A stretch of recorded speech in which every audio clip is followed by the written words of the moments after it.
கர்த்தராகிய இயேசு கிறிஸ்துவின் நாமத்தினாலே உங்கள் அனைவருக்கும் என் அன்பின் வாழ்த்துதலை நான் தெரிவித்துக் கொள்கிறேன்.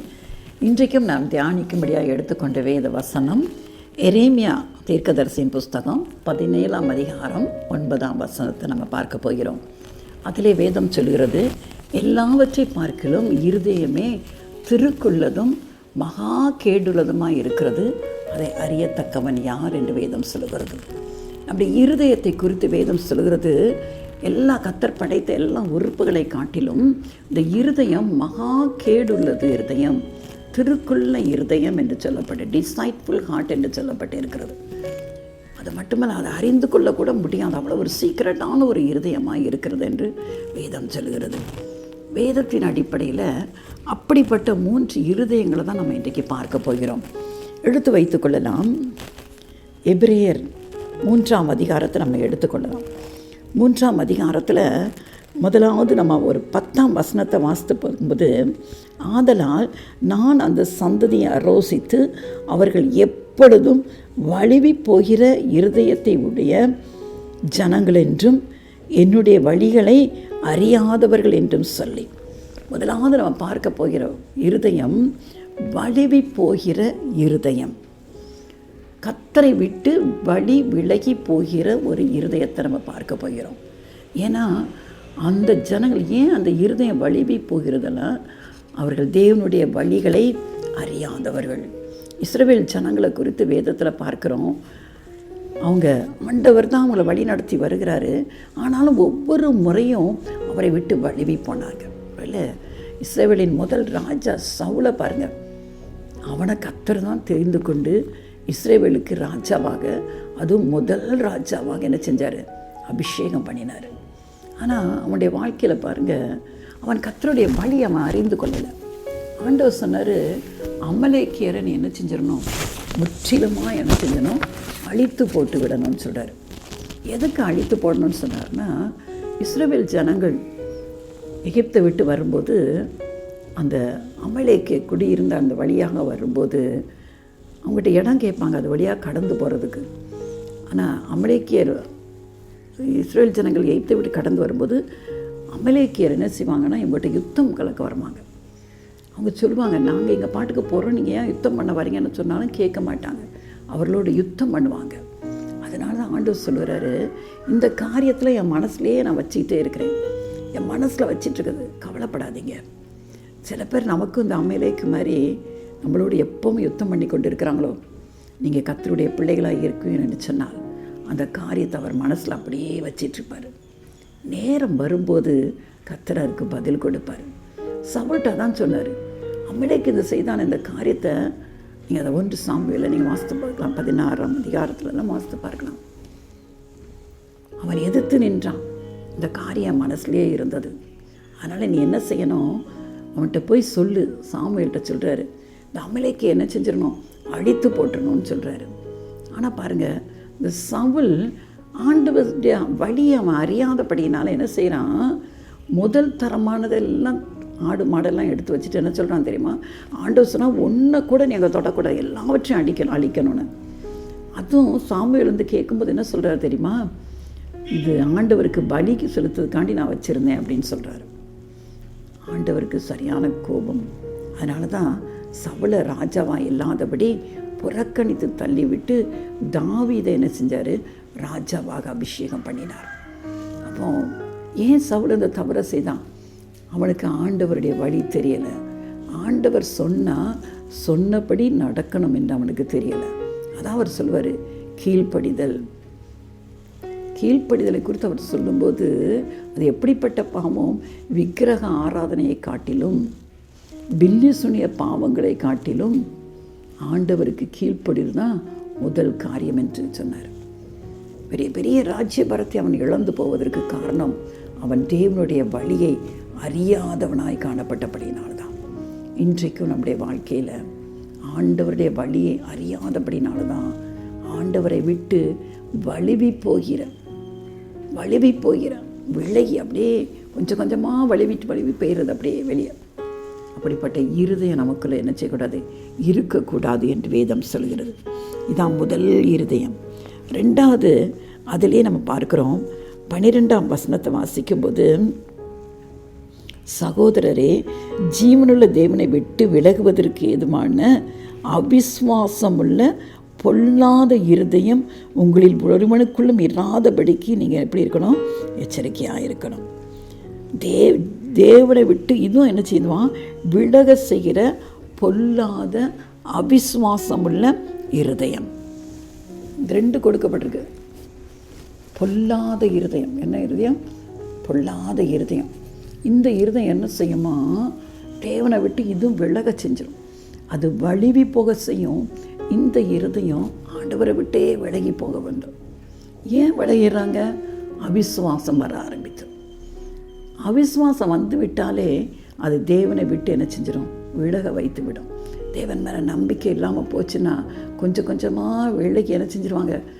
நாள் பார்க்குறவங்க, நட்சத்திரம் பார்க்குறவங்க, நேரம் பார்க்குறவங்களாய் மாறி விடுவாங்க. நிறைய பேருடைய வாழ்க்கை அப்படி தானே போய் விடுகிறது. ஒரு காரியம் நடைபெறாவிட்டால் தேவன் மேலே உள்ள விசுவாசம் இல்லாமல் போயிடுறது. வேறு மாதிரி என்னுடைய வாழ்க்கை மாறி விடுகிறது. அப்போ இந்த இருதயம் எப்படிப்பட்ட இருதயமா? பொல்லாத இருதயம். இது என்ன ஆகும்னா, நமக்குள்ள ஒரு அவிசுவாசத்தை கொண்டு வருவது மட்டுமல்ல, முற்றிலுமாய் தேவனை விட்டே நம்மளை என்ன செஞ்சிருமா?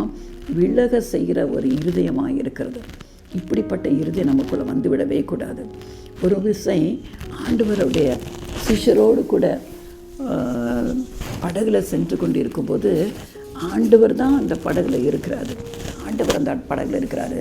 அந்த படகு கடலில் போயிட்டுருக்கும்போது ஒரு பெரிய புயல் வருகிறது, பெருங்காற்று அடிக்குது, படகே மூழ்கி போகிற மாதிரி இருக்கிறது. ஆண்டவர் நல்ல நித்திரையாக இருக்கிறார். ஆனால் பாருங்கள், சீஷர்கள் அவரை போய் எழுப்புறாங்க. ஐயரே, நாங்கள் அழிந்து போகிறோமே, மடிந்து போகிறதுக்கு உங்களுக்கு கவலையே கிடையாதா அப்படின்னு சொல்கிறாங்க. ஆண்டவர் அவங்கள பார்த்து என்ன சொல்கிறார் தெரியுமா? அற்ப விசுவாசிகளே, ஏன் உங்களுக்கு நம்பிக்கை இல்லாமல் போச்சுது அப்படின்னு கடிந்து கொள்கிறார். கடிந்து கொண்டுட்டு என்ன செய்கிறார்? காற்றையும் கடலையும் என்ன செய்கிறாரு? அதட்டினார். நீங்கள் நல்லா யோசித்து பார்க்க வேண்டும். இயற்கையின் மேலே அதிகாரம் படைத்த தேவன். ஆனாலும் பாருங்கள், அவரோடு கூட இருந்தவங்க தான் எத்தனை அற்புதங்களை பார்த்துருக்குறாங்க.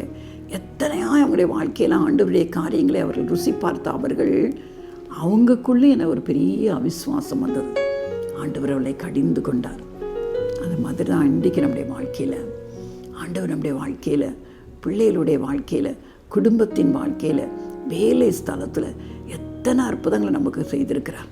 ஆனால் ஏதோ ஒரு காரியத்து நிமித்தம், ஒரு பிரச்சனை, ஒரு காற்றும் கடலும் வந்தது போல் ஒரு புயல் லேசாக அடித்த உடனே நம்முடைய விசுவாசம் எல்லாம் தடுமாற ஆரம்பிக்கிறது. பார்த்திங்களா? இன்னொரு சம்பவத்தை கூட நம்ம வேதத்தில் பார்க்கலாம். பேதுரு பாருங்கள், ஒரு முறை இப்படி தான் ஆண்டவர் கடலில் சீஷர்களை மட்டும் அனுப்பிவிட்டு அவர் தனித்திருப்பார். பிறகு கொஞ்சம் நேரம் கழித்த பிறகு அவர் திரும்ப போகிறார். அப்போ அவர் கடலின் மேலே நடந்து, சீஷர்கள் படகுல போயிட்டுருக்குறாங்க, கர்த்தர் கடலின் மேலே நடந்து வருகிறார். அதை பார்த்த உடனே இவங்களுக்குலாம் என்ன வருது? ஏதோ ஆவேசம் என்று சொல்லி, பேய பிசாசம் என்று சொல்லி கத்த ஆரம்பிக்கிறாங்க. ஆண்டவர் அவங்கள பார்த்து சொல்கிறாரு, நான் தான், பயப்படாதிருங்க. ஆண்டவர் நான் தான் பயப்படாதுங்கன்னு சொன்னால் பேதருக்கு ரொம்ப சந்தோஷம் வந்துச்சு. பேதர் என்ன செய்கிறாரு? நீங்கள் தான் சொன்ன ஆண்டவரே, நானும் உங்களை மாதிரி என்ன செய்கிறேன்? கடலில் நடக்கிறேன். கடலில் எப்படி நடக்க முடியும்? நடுக்கடலில். ஒருவேளை கரையில் நம்ம கடலில் போய் நிற்போம், அந்த அலை வரும்போதெல்லாம் நல்லா நடக்கலாம். நான் நடுக்கடலில் போய் நிற்க முடியுமா? நடக்க முடியுமா? முடியாது. ஆனால் ஆண்டவரை பார்த்த உடனே அவனுக்கு ஒரு பெரிய விசுவாசம் வர ஆரம்பிக்கிறது. நானும் நடக்கட்டாங்கன்னா ஆண்டவர் வான்னு சொல்கிறாரு. பேதர் நடக்கிறான். அவனும் அதே மாதிரி நடக்க ஆரம்பிக்கிறான். ஆண்டவருடைய முகத்தையே பார்த்து கொண்டு நடக்கிறான். திடீர்னு பாருங்கள், பக்கத்தில் பெரிய பெரிய ஆழ நடுக்கடல் எப்படிலாம் இருக்கும். கொஞ்சம் ஆண்டவருடைய முகத்தை விட்டு கண்ணை அந்த சைடு திரும்பினோன்னா அலையை பார்த்துறான். பார்த்த உடனே அவனுக்கு என்ன வந்துடுது? பயம் வந்துடுது. பயம் வந்த உடனே அப்படியே தண்ணியில் முங்க ஆரம்பிக்கிறான். உடனே செய்யறான், ஆண்டவரே ரட்சியம். அப்போமா ஆண்டவர் சொல்கிறார், அற்ப விசுவாசியே, ஏன் பயப்பட்டான்? ஏன் நம்முடைய வாழ்க்கையில் அவிசுவாசம் வருது தெரியுமா? வாழ்க்கையில் எல்லா காரியத்திலையும் இயேசுவை மட்டுமே நோக்கி பார்த்து, என்ன அதாவது நம்மளை மாதிரி இயேசுவை அறிந்த பிள்ளைகள் மாதிரி ஒரு பாக்கியமான, ஒரு இன்பமான வாழ்க்கை வேறு யாராலையும் வாழ முடியாது. ஏன்னா நம்முடைய ஆண்டவர் எல்லாவற்றுக்கும் பதில் அவர் தான். நம்ம வேறு எங்கேயும் போக வேண்டாம். நமக்கு ஆலோசனை கொடுக்கிறவர், நமக்கு வழி நடத்துகிறவர், தேவைகளை சந்திக்கிறவர், கண்ணீரை துடைக்கிறவர், வியாதிகளை குணமாக்குகிறவர், சொல்லிக்கிட்டே போனால் அவரை பற்றி. அவர் இருக்கும்போது நம்ம எதுக்கு கவலைப்பட்டுட்டு இருக்கோம்? இன்னும் வரைக்கும் எத்தனையோ பேர் இன்னும் கவலையோடு சோர்வோடு வாழ்ந்து காரணம் என்ன தெரியுமா? கண்கள் அவரை பார்க்கலை. பேதுரு அவரை பார்க்குற வரைக்கும் விசுவாசத்தில் நடந்துகிட்டே போகிறான். ஆனால் கொஞ்சம் கண்ணை திருப்பி சுற்றி இருக்கிற பிரச்சனையை பார்த்த உடனே அலைகள், பயங்கரமான அலைகள், உடனே தாட் வந்துடும், ஐயோ நடுக்கடலில் இருக்கிறோம். ஏன்னா அவன் அங்கேயே தான் பழகினவன். ஏன்னா அவனுக்கு தெரியும் ஆழம் எவ்வளோ இருக்குன்னு தெரியும். அவனுடைய சுய அறிவு, அவனுடைய அனுபவம் அவனோடு பேச ஆரம்பிக்குது. நீ இப்போ நடுக்கடலில் வந்திருக்கிற, நீ எப்படி இதில் நடக்க முடியும்? இதில் நீ முங்கி போயிருப்பே. அதான் நமக்கு சுய அறிவு இருக்குது பாருங்கள், அது நமக்கு இப்படி சொல்லுது. உடனே அவனுக்குள்ள என்ன செய்யுது? பயம் வந்தாலும் முங்கி போக ஆரம்பிக்கிறான். எப்பொழுதுமே விசுவாசம் இருக்கிற இடத்துல பயம் கிரியேட் செய்ய முடியாது. பயம் வந்துட்டாலே அது எதனுடைய வெளிப்பாடு தெரியுமா? அவிசுவாசம். வேதம் சொல்கிறது, விசுவாசிக்கிறவன் பதறான். ஒரு விசுவாசி என்ன செய்ய மாட்டான்? எந்த காரியத்தையும் குறிக்கும். ஏன்னா அவனுக்கு தெரியும், என்னை விடுவிக்கிறவர் ஒருவர் உண்டு, அவர் சிங்கத்தின் வாயிலிருந்து விடுவிப்பார், எரிகிற அக்கினி சூளைக்கும் விடுவிக்கிற தேவன். அவர் இருக்கும்போது நான் ஏன் பயப்படணும்? ஃபஸ்ட்டு உண்மையாகவே ஏதாவது ஒரு காரியம் பிரச்சனை வாழ்க்கையில் ரொம்ப பயம் இருக்கும். உடனடியாக சூழ்நிலை நம்ம பார்க்கக்கூடாது, அதை விடுவிக்கிற ஆண்டவரை நாம் பார்க்கணும். ஆறுகளை கடக்கும்போது உன்னோடு கிடப்பேன், அக்னியில் நடந்தால் நீ வேகாந்திருப்பான், அக்னி ஜுவாலவன் பேரில் பற்றாதுன்னு சொல்லியிருக்கிறாரு. எல்லாம் வரும், அதனால் ஒன்றும் வராதுன்னு தயவுசெய்து நினைக்காதீங்க. எல்லாருக்கும் எல்லாம் வர மாதிரி எல்லாருக்கும் இயேசுவை அறிந்த பிள்ளைகளுக்கும் வரும். ஆனால் மற்றவர்களுக்கும் நமக்கு அதில் ஒரு வித்தியாசம். நம்மை விடுவிக்கிற தேவன் நமக்கு ஒருவர் உண்டு. சில வேளை நம்முடைய விசுவாசம் பரீட்சிக்கப்படும், டெஸ்ட்டில் வரும். ஆபிரகாம் பாருங்க, ஒரே மகனை கொடுத்தாரு அவனுடைய விசுவாசத்தை சோதிப்பதற்காக. பிசாசு பாவத்தில் தள்ளும்படியாக நம்ம சோதிப்பான். ஆண்டவர் விசுவாசத்தை உறுதிப்படுத்தும்படியாக நம்ம டெஸ்ட் பண்ணுவார். அவனை பலியிட சொல்கிறாரு. அவனை பாருங்கள், விசுவாசிகளின் தகப்பன் எப்படி மாறினான் அவனுக்கு தெரியும். ஏன்னா ஈசாக்கு மூலமாக தான் உன் சந்ததி வரும்னு சொல்கிறாரு. அப்போ அந்த ஈசாக்கு செத்து போனால் சந்ததி வர முடியாது. அப்போ அவனுடைய விசுவாசம் எப்படி? ஈசாக்கை நான் பலியாக கொடுத்தாலும் திரும்ப கர்த்தர் அவனை என்ன செஞ்சிருவார்? உயிரோட கொண்டு வந்துடுவார் அப்படின்னு அவனுக்கு நல்லாவே தெரியும். அந்த விசுவாசம் அவனுக்கு ஆழமாக இருந்துச்சு. அது எல்லாருக்கும் வர முடியாது. அதனால தான் தன் மகனும் பாராமல் செல்ல மகன் அதான் சொல்லும்போதே சொல்லுவார், உன் ஒரே பேரான மகன், உனக்கு பிரியமான குமாரனை எனக்கு பலியிடுன்னு சொல்லுவார். ஆனாலும் அவன் ஆண்டவரான எல்லாம் செய்ய முடியும் தான் கொண்டு போய் பலியிட போகிறான். அங்கே கர்த்தர் அவனுக்காக ஒரு ஆட்டை ஆயத்தம் பண்ணி ஈசாக்குக்கு பதிலாக ஆடு பலியிடப்பட்டது என்று பார்க்கிறோம். விசுவாசிகளின் தகப்பன் என்று பெயரை பெற்றுக்கொண்டான். அப்போ அவிசுவாசத்துக்கு இடம் கொடுத்துடக்கூடாது. அவிசுவாசம் வந்துச்சுன்னா தேவனை விட்டு விலக போய் விடுவோம். அதனால் ஒரு நாளும் அவிசுவாசம் உள்ள பொல்லாத இருதயம் இருக்கக்கூடாது. முதல்ல நான் சொன்னேன், வலிவி போகிற ஒரு இருதயம், ஏன்னா தேவனுடைய வழிகளை அறியாதபடினாலே.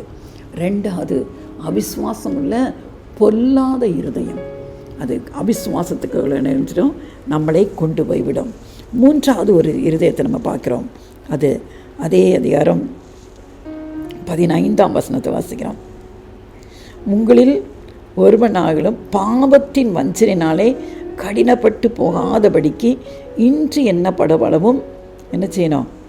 நாம் ஒருவருக்கொருவர் என்ன செய்யணுங்க? புத்தி சொல்ல வேண்டும். அது 13ஆம் வசனம். 15ஆம் வசனம் பாருங்கள். இன்று அவருடைய சத்தத்தை கேட்பீர்களாகில் கோப மூட்டுதலின் நாளில் நடந்தது போல உங்கள் இருதயங்களை கடினப்படுத்தாதிருங்கள். இங்கே அப்புறம் கடினப்பட்ட ஒரு இருதயம். கடினம் ஏன் வருதுன்னா அதுக்கு தான் அந்த பதில் 13ஆம் வசனத்தில் இருக்குது. பாவத்தின் வஞ்சனையினாலே கடினப்பட்டு போன இருதயம். ஏன் அவங்க உள்ளம் கடினப்பட்டு போச்சு தெரியுமா? பாவம்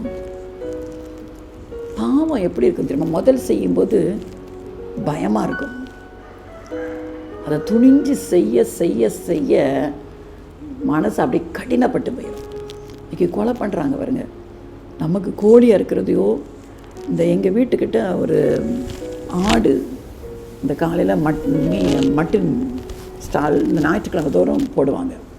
கிச்சனில் இருந்தால் காலையில் இந்த ஆடை வெட்டுற சத்தம், அது கத்துற சத்தத்தை கேட்ட ஒரு சின்ன பிள்ளை கதற மாதிரி சத்தம் கேட்கும். அதை பார்த்தாலே நமக்கு மனலாம், ஐயோ இந்த ஆட்டை அப்படி கொள்றாங்களேன்னு இருக்கும். ஆனால் இன்றைக்கி கொலை செய்கிறவங்க பாருங்கள், ஈஸியாக தலையை வெட்டிட்டு போயிடுறாங்க. அவங்க உள்ள அப்படி கடினப்பட்டு போய் விடுகிறது. காரணம் பாவம் அப்படி வஞ்சனை பண்ணும். பாவம் அதை அவ்வளவாய் கவர்ச்சி பண்ணிவிடும், கவர்ந்து இழுத்து விடும். அதனால தான் நெருப்பை தொடாதன்னு சொல்லுவாங்கள்ல, நெருப்போடு விளையாடாதம்பாங்களா, அதான் பாவத்தோடு விளையாடக்கூடாதுங்கிறது. என்ன செய்யும்? என்ன சில பேர் சொல்லுவாங்க, ஒரு தடவை தானே மதுபானம் கொடுக்குறேன், என்னெல்லாம் ஒன்றும் செய்யாது, ஒரு தடவை வேணால் சாப்பிட்டு பார்க்குறேன், அதுக்கு பிறகுலாம் ஒன்றும் எனக்கு நான்லாம் வில் பவர் எனக்கு அப்படி இருக்குது, நானும் அப்படி மாறிட மாட்டேன்னு தட்டுவாங்க. ஆனால் ஒரு தடவை ருசி பார்த்துட்டாங்கன்னா பிறகு அப்படியே அந்த வலையில் விழுந்து போய் விடுவார்கள். அவர்களை என்ன தரும்? மகா குடிகாரனாய் மாற்றிவிடும். இப்படி தான் ஒவ்வொரு பாவமும் பாவத்தின் வஞ்சனை வஞ்சித்து விடும். பாவம் அதை இருதயத்தை அப்படியே கடினப்படுத்தி விடும். அதுதான் கடினப்பட்ட இருதயம். வேதம் சொல்கிறது அப்படி ஒருத்தருக்குள்ளே வந்து விடக்கூடாது. அதுக்கு என்ன செய்ய வேண்டும் சொல்லியிருக்கு? ஒருவருக்கொருவர் நாள்தோறும் புத்தி சொல்லுங்கள். ஒருவருக்கொருவர் ஒருவேளை சபைகளில் நம்ம கூடி வரும்போது புத்தி சொல்லணும்னு வேதம் சொல்கிறது. ஐக்கியங்களில் வரும்போது புத்தி சொல்ல வேண்டும். அதை விட்டு விலகி போயிட்டோன்னு பாருங்கள். ஒரு தேவ பிள்ளைகளாய் கூடி ஆண்டவருடைய காரியங்களை கற்றுக்கொள்கிற அந்த கூட்டத்தை விட்டு நம்ம விலகி விடவே கூடாது. அங்கே இருக்கிற வரைக்கும் தான் அந்த பரிசுத்தத்தை குறித்து ஒருவருக்கொருவர் நம்ம புத்தி சொல்லி பாவத்தில் விழுந்து விடாதபடி காக்கிறது. அதுதான் தேவனுடைய பிள்ளைகளுடைய வாழ்க்கையில் மிகவும் முக்கியமானது. தேவ பிள்ளைகளுடைய ஐக்கியம் ரொம்ப முக்கியமானது. அந்த ஐக்கியம், அதனால தான் நாள்தோறும் ஒருவர் என்ன சொல்லணும்? புத்தி சொல்ல கடவும் என்று சொல்லப்பட்டிருக்கிறது. வேதத்தில் பார்க்குறோம் அல்லவா? இருதயமே மகா கேடுள்ளது. எப்படிப்பட்ட இருதயம்? முதலாவது நம்ம பார்த்தோம், வலிவி போகிற இருதயம். காரணம் ஆண்டவருடைய வழியை அறியாதபடினாலே. ரெண்டாவது பார்த்தோம், அவிசுவாசமுள்ள பொல்லாத இருதயம். ஜீவனுள்ள தேவனை விலக செய்கிறோம், அது வலிவி போக வேணும், இது விலக செய்கிறோம்.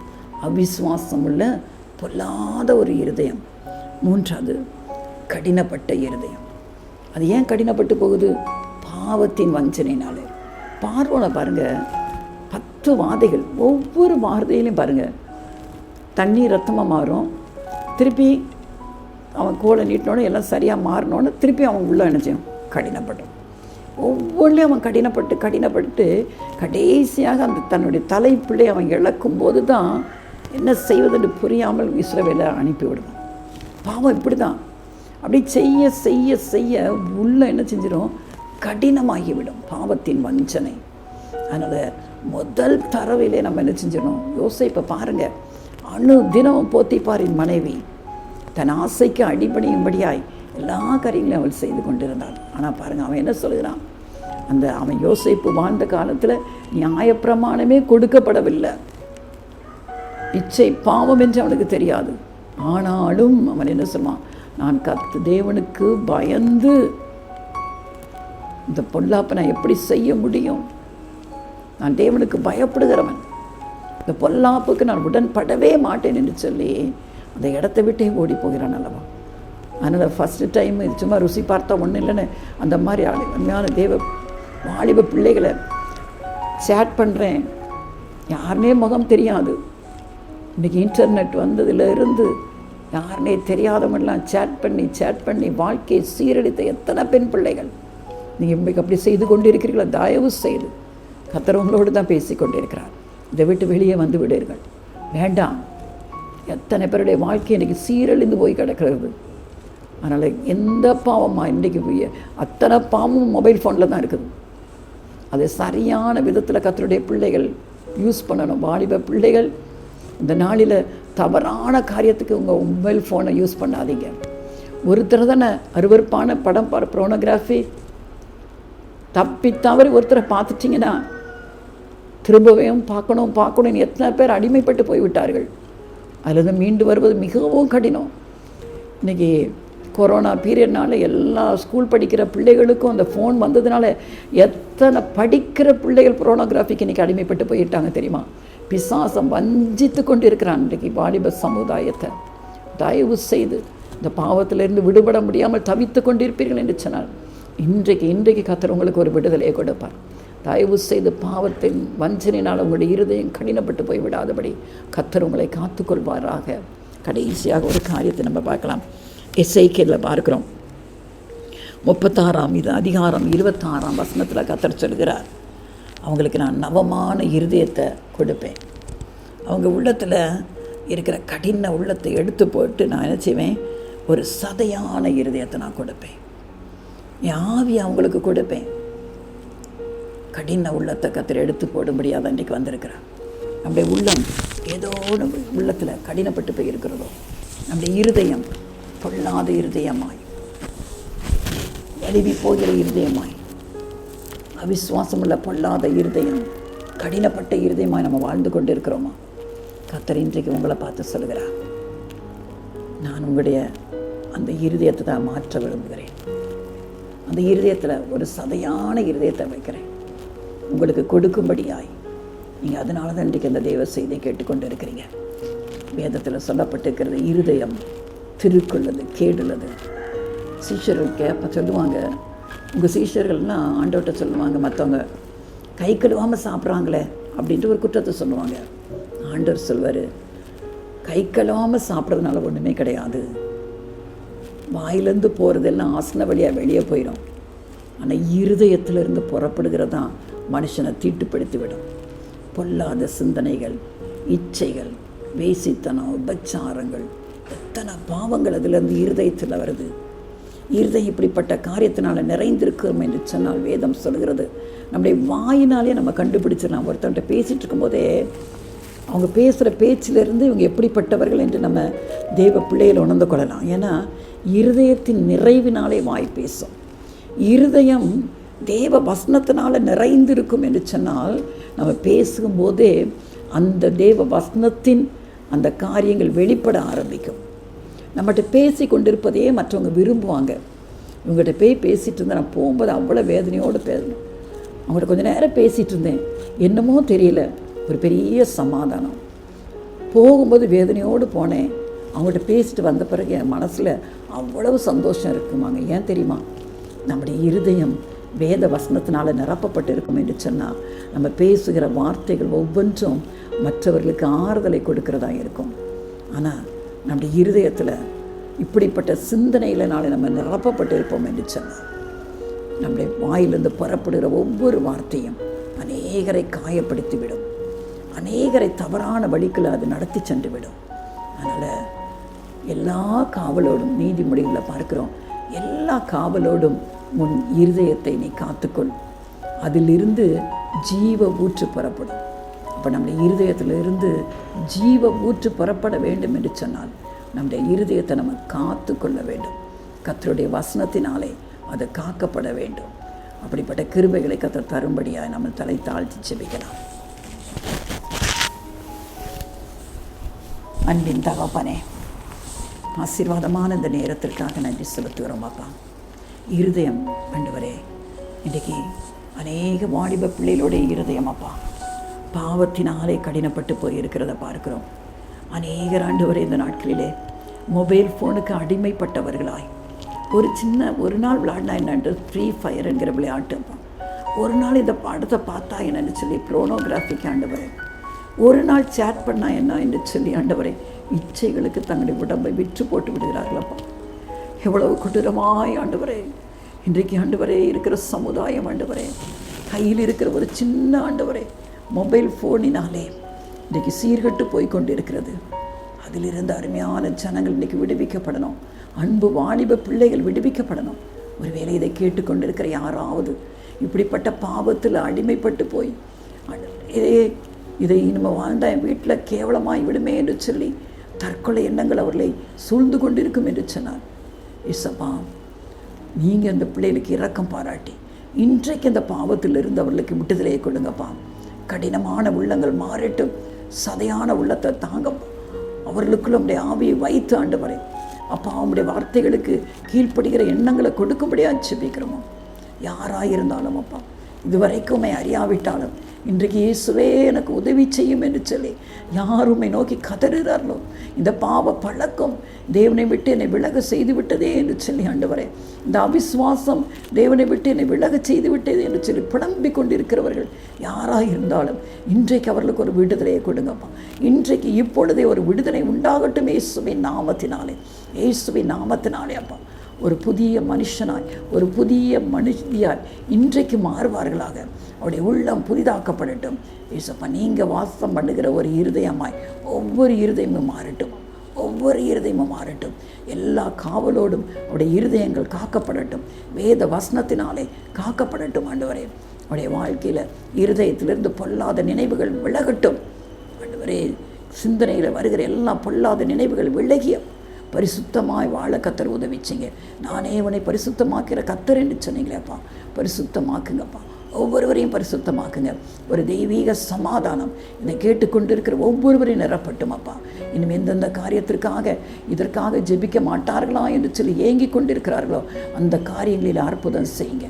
எல்லாருக்கும் ஒவ்வொருவருக்கும் யாரெல்லாம் அற்புதத்தை எதிர்பார்த்து இதை கேட்டுக்கொண்டிருக்கிறார்களோ ஒவ்வொருவருக்கும் அவர்கள் விரும்புவதற்கு மேலாக செய்து உடைய நாமத்தை மகிமைப்படுத்தும் இயேசுவின் நாமத்தினாலே அப்படியே நடப்பதாக.